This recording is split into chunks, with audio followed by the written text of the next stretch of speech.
Assalamualaikum warahmatullahi wabarakatuh. Selamat malam semuanya. Perkenalkan, nama saya Laila Safitri dari Prodi Pendidikan Bahasa dan Sastra Indonesia, Fakultas Bahasa dan Seni Universitas Negeri Yogyakarta. Pada video kali ini saya akan mencoba mewawancarai seorang tokoh yang menggeluti bidang kesenian, yaitu seorang dalang. Inilah dia, Kak Miftahul Khair atau yang kerap disapa Kak Coy. Assalamualaikum Kak Miko, bagaimana kabarnya? Waalaikumsalam warahmatullahi wabarakatuh. Alhamdulillah sehat Mbak Lala. Sebenarnya saya itu penasaran dengan nama Kak Miko. Bagaimana sih asalnya kok bisa dipanggil dengan sebutan itu? Apakah dari teman-temannya atau dari Kak Miko sendiri? Sebenarnya nama Miko itu singkatan dari Miftahul Khair. Karena dulu saya sebagai penyiar, maka saya pakai nama itu biar kelihatan kekinian. Kalau nama Miftahul Khair kan mungkin lebih pasnya ketika saya sebagai penceramah. Nah, saya pakai nama itu ya iseng-iseng aja waktu itu. Kemudian ternyata kok orang lebih mudah menghafalkan itu daripada Miftahul. Maka nama Miko itu saya pakai itu dari sebutan saya sendiri. Tapi kalau tadi kan kita nanti akan melihat nama Cak Coy juga. Nah, itu pertanyaan selanjutnya mungkin ya Mbak. Jadi kalau nama Miko itu sebenarnya dari saya sendiri, tapi kalau yang Cak Coy itu pemberian dari guru saya waktu itu. Sejak kapan Kak Miko ini menyukai pewayangan? Apakah dari keluarga atau dari kecil memang tertarik dengan dunia perwayangan? Sebenarnya wayang itu saya mulai tertarik waktu ibu itu nyetel radio. Zaman dulu kan radio itu sering nyetel atau ada playlist wayangan itu semalam suntuk. Nah itu dari irama Sampaknya Solo waktu itu sama Kecerahannya Solo, cerek-cerek itu saya sudah suka. Habis itu saya di pondok ingin membuktikan wayang ini apakah benar ciptaan oleh para wali atau memang orang-orang Jawa. Nah saya ingin membuktikannya itu dengan saya kuliah di jurusan pedalangan waktu itu. Nah, untuk menjadi seorang dalam pewayangan itu kan tidak mudah dan harus belajar terlebih dahulu. Nah, Kak Miko ini belajar hanya saat kuliahkah atau juga belajar di luar? Kalau saya belajar pedalangan itu waktu di jurusan pedalangan isi. Jadi wayang itu saya gunakan sebagai media dakwah untuk memberikan pemahaman kepada masyarakat bahwa mengaji itu juga bisa lewat seni. Nah, dari awal saya belum tahu wayang itu seperti apa. Bahkan memegang wayang kulit pun itu waktu saya mau kuliah di ISI. Jadi saya baru mencari-cari dalang. Nah, ternyata di situ ada wayangnya. Oh, ini toh ternyata wayang itu seperti ini. Nah, itu yang menjadikan saya lebih tertarik lagi untuk mendalami dunia pedalangan atau perwayangan itu sendiri. Nah, mengenai dunia perwayangan nih, Kak Miko ini sering disebut sebagai dalang yang melakukan pewayangan ini mengenai Islam. Nah, mengapa bisa berpikiran seperti itu? Ya, seperti tadi saya katakan bahwa ketika orang mengaji tidak ada seninya dan orang yang menggeluti dunia seni tidak tahu tentang bagaimana mengaji agama dan juga fikih dan lain-lain, maka dia akan selalu bertolak belakang. Jadi dikotomi antara orang mengaji dengan orang seni. Nah, dalam dunia wayang yang saya geluti adalah wayang ngaji. Artinya kita wayangan bisa sambil pengajian. Kita bisa pengajian sambil wayangan. Jadi dua-duanya kena. Karena ada orang itu yang hanya melulu mengaji tanpa mengenal dunia seni. Karena menganggap bahwa dunia seni itu sudah haram. Ketika kita sudah melakukan kesenian, maka berarti kita sudah melakukan perbuatan dosa dan nanti ujung-ujungnya akan masuk neraka. Itu kan menyakitkan sekali ya. Ibarat kita tuh mencintai, akan tetapi kita dilarang. Nah, rasanya ketika kita cinta tapi dilarang, itu jadi cinta terlarang. Itu rasanya menyakitkan. Itu lebih sakit daripada mau jajan es krim tapi nggak jadi. Itu lebih menyakitkan. Nah, saya ingin dunia pedalangan atau dunia perwayangan itu nanti juga bisa dinikmati oleh para santri. Begitu juga dengan kegiatan mengaji bisa dinikmati oleh orang-orang yang di situ pecinta seni. Maka kegiatan itu akan menjadikan santri juga tahu seni dan seniman juga tahu pengajian. Begitu. ketika melakukan pegelaran wayang, biasanya Kak Miko membawa atau menceritakan tentang keagamaan Islam seperti pengajian begitu. Nah, selain itu Kak Miko sendiri suka cerita pewayangan seperti apa? Kalau di masyarakat yang saya kasihkan cerita-cerita para wali. Kalau di pondok, di depan para santri, saya ceritakan tentang wayang-wayang Purwo, Ramayana, Mahabharata, Semar, Petruk, Gareng, Arjuna dan sebagainya. Kenapa? Karena ada juga seorang santri itu yang belum pernah melihat, oh ini toh ternyata Gareng, oh ini toh ternyata Bagong, oh ini toh ternyata Rahwana, belum tahu. Maka saya menjadikan pagelaran itu sebagai pagelaran yang bisa dinikmati dengan antusias yang tinggi. Karena masyarakat ketika tahu, oh ini toh tokoh yang dinamakan Sunan Bonang, oh ini toh tokoh yang dinamakan dengan Sunan Kalijogo, mereka jadi membayangkan. Kalau di masyarakat umum mereka sudah tidak asing dengan istilah Punokawan, istilah Dewo, Batoro dan sebagainya. Tapi kalau santri kan dia masih bingung.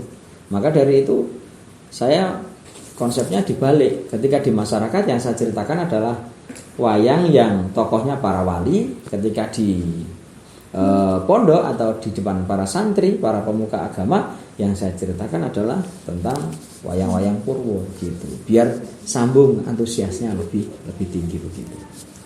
Biasanya untuk sekali pagelaran pewayangan itu butuh berapa lama? Karena yang saya tahu pewayangan itu bisa berjam-jam. Oh, tak kira tuh butuh biaya berapa gitu, tak kira. Makanya sekaligus saya informasikan, tapi yang ditanyakan adalah berapa lama. Ya tergantung, kalau wayang semalam suntuk berarti dari jam 9 sampai jam 4 pagi atau sampai jam 5 pagi. Tapi karena perubahan zaman, sekarang wayang itu tidak sampai jam segitu, jam setengah 9 atau jam setengah 10, mungkin sampai jam 3 sudah selesai. Itu sudah dikatakan semalam suntuk. Tapi kalau wayang saya biasanya wayang ngaji itu mulai dari jam 9 sampai jam 12. Kenapa cuma 3 jam? Karena orang sekarang sama orang dulu itu beda, Mbak. Kalau orang sekarang itu kan orang-orang pekerja, dan pekerjanya ikut orang. Beda dengan orang dulu. Orang-orang itu bekerja sesuai dengan kadarnya masing-masing. Karena para petani dulu masing-masing orang punya sawah sendiri-sendiri. Sehingga kalau malam dia nonton wayang, paginya dia tidur sampai seharian nggak apa-apa. Tapi kalau sekarang malam nonton wayang semalam suntuk sampai pagi, paginya dia tidur, dipecat sama bosnya. Karena sekarang orang-orang sudah sudah menjadi karyawan atau sudah pekerja kantoran. Tapi kalau dulu kan cuman orang tani, pekerjanya santai.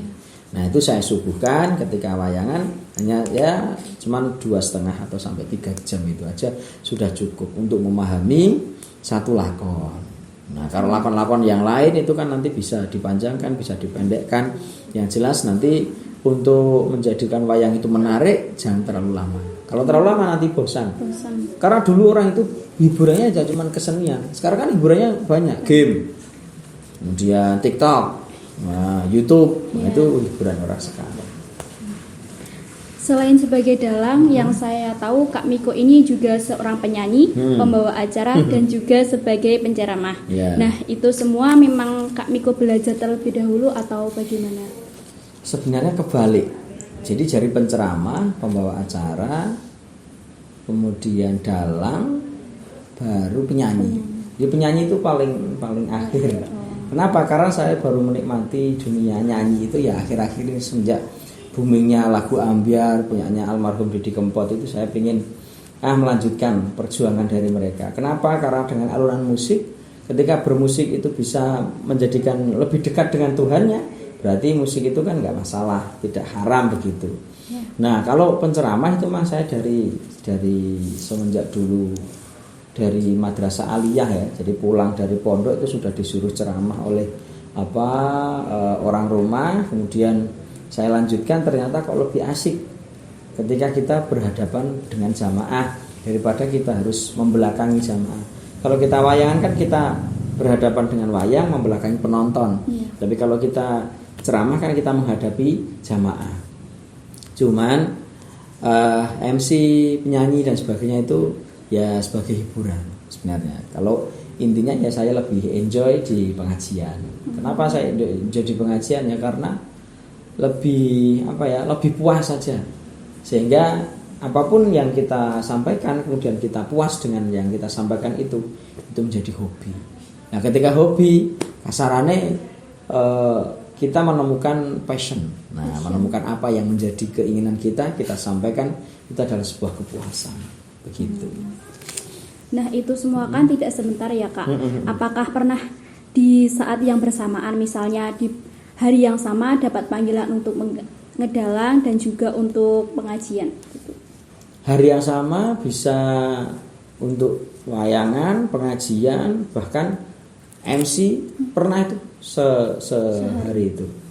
Dari beberapa yang jadwal yang masuk atau permintaan yang masuk itu, ketika ada permintaan wayangan, permintaan pengajian, permintaan MC, mana yang harus saya dulukan?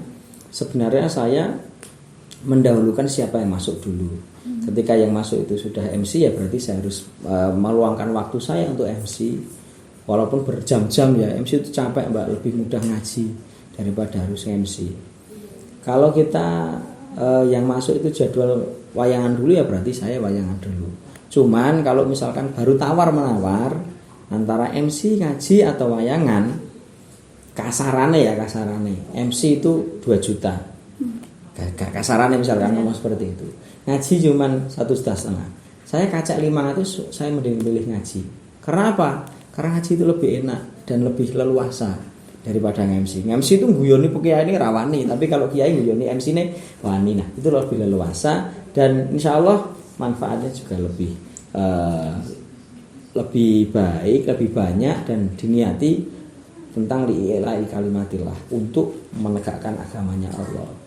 Begitu. Sebenarnya sama. MC, ngaji, dongeng, kemudian nyanyi, itu tujuannya untuk ibadah. Tapi kalau memang misalkan tawaran itu sama dan masih deal-dealan begitu ya, di hari yang sama, jam yang sama, kemudian misalkan sampai pada tarif, walaupun saya mengaji itu nggak pernah pasang tarif. Cuman kalau MC memang harus profesional karena capeknya luar biasa MC itu. Jadi ada tawaran itu sama, hari yang sama. Ya, mana yang harus saya pilih ketika ada seperti itu? Kalau masih belum jelas antara ini, saya lebih memilih ngaji, lebih simpel biasanya. Begitu. Nah, yang terakhir nih Kak, pesan untuk para pemuda-pemudi yang sekarang ini mulai melupakan kesenian daerahnya sendiri. Suatu saat mereka akan kangen dengan itu. Saya tidak melarang mereka yang suka dengan Korea. Saya tidak melarang mereka yang suka dengan musik-musik kekinian. Saya tidak melarang dan mereka cinta India. Saya tidak melarang dan mereka lagu-lagu barat. Tapi ingat, di telinga kita itu saben hari itu yang mendengarkan itu. Bagi orang-orang yang berada di pedesaan ya, yang didengarkan ya simbah-simbah yang memperdengarkan tentang lagu-lagu Jawa, tentang langgam, tentang mocopat dan sebagainya. Mereka akan kangen dengan itu. Dan selanjutnya ketika kalian sudah misalkan melupakan, gak apa-apa, wayang itu gak akan pernah hilang, cuman pindah tempat. Jadi sekarang ada di Jawa, mungkin besok kapan-kapan bisa ke Jepang. Gamelan itu tidak akan hilang, selamanya masih ada, cuman pindah lokasi.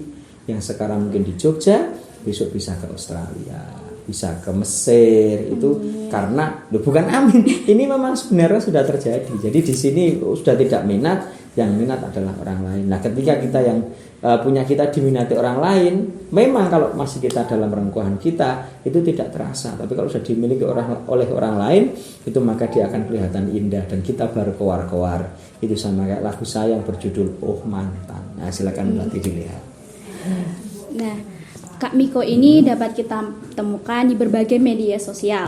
Pada Instagramnya yaitu Instagram saya Miko Cakcoy, dan channel YouTube-nya Miko Cakcoy Official. TikTok Miko Cakcoy juga. Ada lagi? Facebook ada.